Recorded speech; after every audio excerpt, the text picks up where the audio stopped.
Hello, lovely people. So today I'm gonna try to do something with these speakers because I need to test them.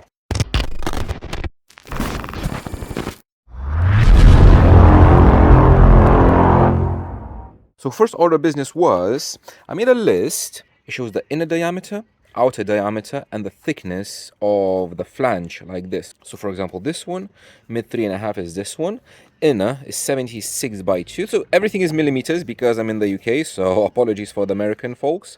Outer 90.9, and then 5.1 is the thickness of this. So I put all of the drivers that I have in a spreadsheet and I align them according to the in diameter. And then I noticed that there's quite of a variance. So I have these bigger ones, the 4-inch Steg and Fatal Pro, which have the biggest cutout. Then these are the weird shape that are square shapes. My Alpine is quite big as well, but most of them, like these two main groups, are fitting quite nicely. So I'm gonna make kind of a insert baffles. I made space for 1, 2, 3, 4, 5, 6, 7, 8. I'm gonna cut 8 big rings, and each ring I'm gonna make like a baffle according to this. So one is gonna be inner diameter this, and outer is going to be one for like 92 and the other one 98. There's going to be 2 baffles that are going to cover all of these, then another 2 baffles that are going to cover all of these. Then I hope I'm going to fit both Fatal Pro and this one into one baffle, so that's 5 baffles. These 2 drivers, Fostex and Dayton, can be mounted flush because they have literally 1.5 2 millimeters thickness of the actual basket. So they can be mounted flush. These are square ones, so I don't know how to do them. And the rest, I'm gonna try to sort it out somehow, but probably I will need to make separate baffles for these. So I don't know how many baffles in total I'm gonna have, but this is the plan. So now a lot of measuring, a lot of cutting. I'm gonna route it, and basically the plan is to make, as I mentioned, round one with probably like, I don't know how it's called when you use a rabbit bit. Just take it off, and then you can literally mount this ring into a big large baffle, and you can replace these rings for like when you have to replace the speakers. Because I thought maybe I should 3D print them, but then I need to ask people and to do stuff, and the weather is nice, you know, so why not work outside a little bit, especially when the little one likes playing outside as well. Do you like playing outside, Freya? Yeah. Okay, cutting time. Just to prove the concept, I had this made for the tweeters and the 6.5 that I did before, and I did this flush mount tweeters. So for example, if the inner diameter matches, for example this one audio, it goes just like that and it's flush. So the only thing I just need to cut smaller this, and this is gonna be like a big ring cut out, and that big ring is gonna go into the main baffle, something like this, exactly like that. The big baffle is gonna be with one big cutout, and these smaller rings are going to be plopped into there. They're going to be flush and basically interchangeable rings for different sizes of mids. That's the idea. How it's going to go, we will see. I guess is the main reason why nobody likes MDF. Oh my god. Yeah, you have to do what you have to do.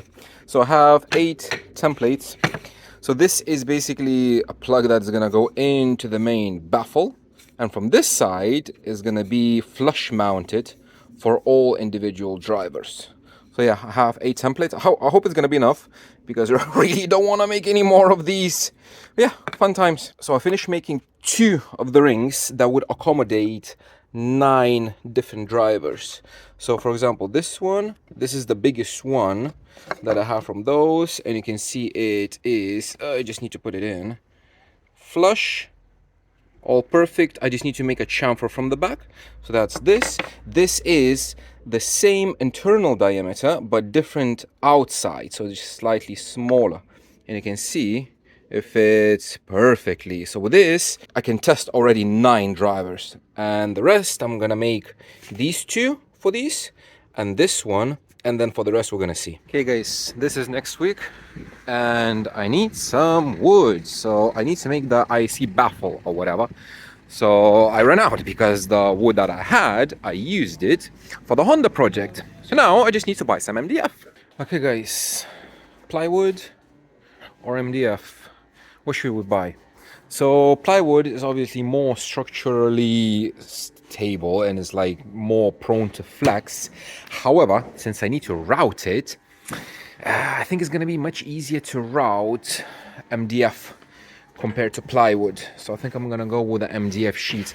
Now, size-wise, I need something that I can fit in the car. So obviously, if I'm going to buy a sheet like this, which is here, I need to cut it just to fit in the car. So I'm not sure. Should I buy a big one and maybe use it for something else?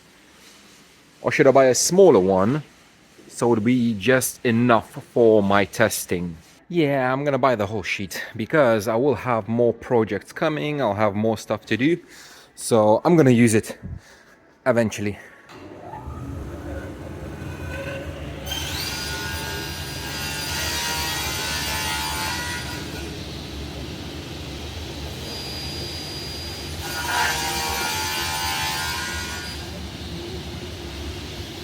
There we go. Something with more manageable just to fit in the car. Okay, it fits. So, I don't know, like if you're in the UK, B&Q has next to the exit, there's little like a bin that you can throw out stuff. And I love when I can find a score in there. So I found now like this MDF. So one sheet of this and another 3 sheets. So these sheets are like, they look nice. So I just took them because somebody threw them away. They don't need it. I took them, and this is gonna be perfect for like beauty panels and stuff. Now, if you're wondering why I put everything here and not here, just because here I have my sub and I cannot put anything. So yeah, first world problems of having IB subs. And guys, whenever you go shopping, please put the trolleys back. It's not that difficult because people are a-holes for that. Okay, I'm home. All the husband duty is done. The lawn is mowed for the wife. I don't have a lot of time because tomorrow is my wife's birthday. So today I have just a few hours to kind of try to finish up with this. So this is what I found for the IEC Baffle online. IEC Baffle, and we have dimensions. So this is kind of a standard baffle for measuring different diameter speakers. So you can see here, it's the lowest one, it's 8-inch. And my biggest is 4-inch. So this baffle kind of scales up or down depending on the speaker size. So because you can see between 8 and 15, it's kind of almost double all of these measurements. So yeah, I would need like half the size of this, which would be like 70 and 80.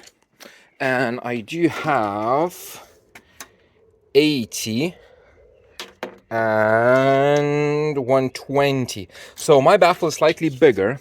And what I'm going to do, because I don't want to cut it smaller, because it's easier to make it stand up like that. So I just need to make like a 90-degree bracket or angle or whatever, and it's going to be standing up. So because I don't have anywhere to hang it or anything, so I'm going to keep it as it is, the size. The only thing I'm going to do is, because this is 80 in that way, I'm going to follow this one. So this is A, which is this one. For me, it's 80.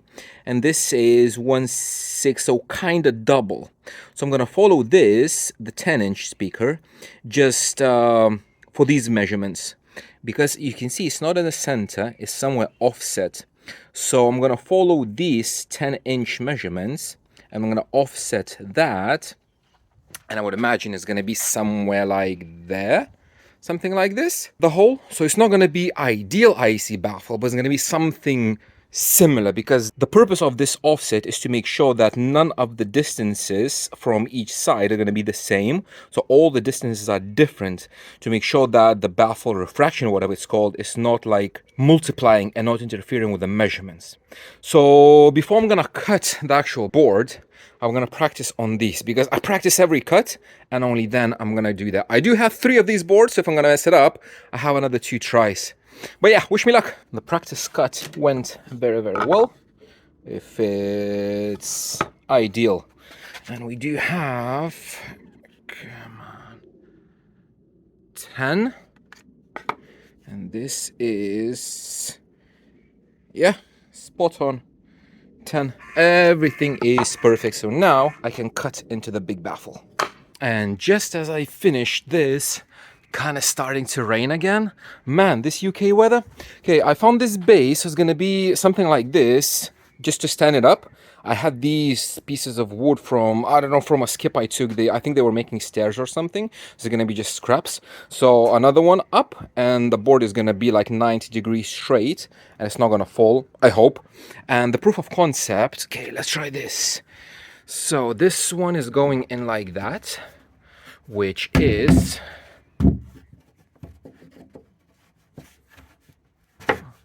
there we go, flush. You can see perfectly flush, no issues. And a speaker just like that, no screws obviously now, but let me zoom in. Flush, perfectly flush, amazing. So this is my test baffle. You can see all the distances from to there to there to there and to there are totally different. So the baffle reflection is going to be minimized as much as possible. They are flush as much as possible. If it's going to be 0.5 millimeter, it's fine. So I need to fix this somehow, probably maybe some literally 2 or 4 screws, because the air gap, there's no air gap, and even if there is, it doesn't matter. And for these, yeah, just different patterns for different speakers, but I think it's going to be the same for all of them. But yeah, this is my test baffle. I just need to make this stand until it didn't start raining, because it will start raining very soon. Okay, I need to hurry up. And it's raining, so that's it, pretty much. I cannot do anything else. Yeah, rain, go away. Okay, so the rings, I made them like this. So I did a chamfer on all of them. So at the moment I have 3 rings made for this one, for a bit bigger one, and for the biggest one. So as I mentioned, they do sit in very tight, and this, the biggest ring, you can see there's barely any meat left on it. So I don't know how to, if you have any ideas how to fix this to that, I'm all open, because I was thinking maybe to put just some double-sided sticky tape just to stick it in temporary, because there's literally no meat. Maybe I could drill through there and have some wood screws holding it in place, but you can see it's very tight when it's gonna go in. And for the speakers, it has to be simple, normal, regular wood screws, because again, there's no meat on these rings at all. You can see with the chamfer, especially if it would be plastic, you could put like the heat inserts with the heat gun, but like in wood, I cannot put any of those inserts, because all of these that I have, they're too big. Look, see, there's literally no space. I cannot put it in because it's MDF. It's gonna come out, and with plywood, it's very difficult to route plywood. But I hope, since it's just for literally 5 drivers for each of this little baffle, I hope the wood screw is gonna be enough, because if they're gonna come out, I just need to turn the driver a little bit, drill the hole somewhere else, and we can try again. So hopefully it's gonna be fine. But yeah, let me just try to put that one in, just like that. Can I do it with one hand? There we go, put it in, and it's tight. So look, there's no wobble, no nothing. It's very tight. You have to actually, yeah, it is very tight. So I might not use literally anything, because it is just a 3-inch, 4-inch driver. So they're not gonna come out. Maybe some sticky tape, but yeah. Oh yeah, I did the feet like that. So I just need to put something very heavy there, maybe like a stone or something from sand, so it's not gonna fall over. But this 18mm baffle, oh, I did the round over all over here as well, just not to have any sharp edges or anything. But this is pretty much it. The baffle is done, and literally now I cannot do anything because it's raining outside, it's wet. So today is done. Tomorrow my wife's birthday. If you're watching till the end, wish my wife happy birthday. And thank you very much for watching, guys. I will see you next week.